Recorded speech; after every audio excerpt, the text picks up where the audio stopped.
নিচে একটা ভিডিও দিছি, ওই ভাইয়াটা কি বলে সেটা শুনেন। আর ভাইয়া তোমাকে বলতেছি, প্রবাসী লোকদেরকে নিয়ে এভাবে কথা বলা তোমার উচিত হয় নাই।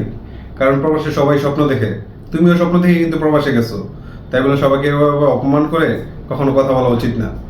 আপনারা আমার ভিডিওটা পুরোটা দেখেন, দেখে তারপরে জানাবেন কমেন্ট করে।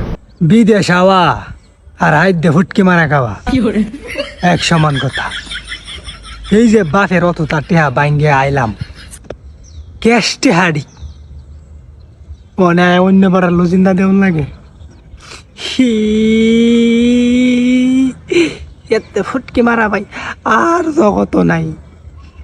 আইতা না বাফের টেহা বাইঙ্গে আয়া আয়া মানুষের মজুরি দেব।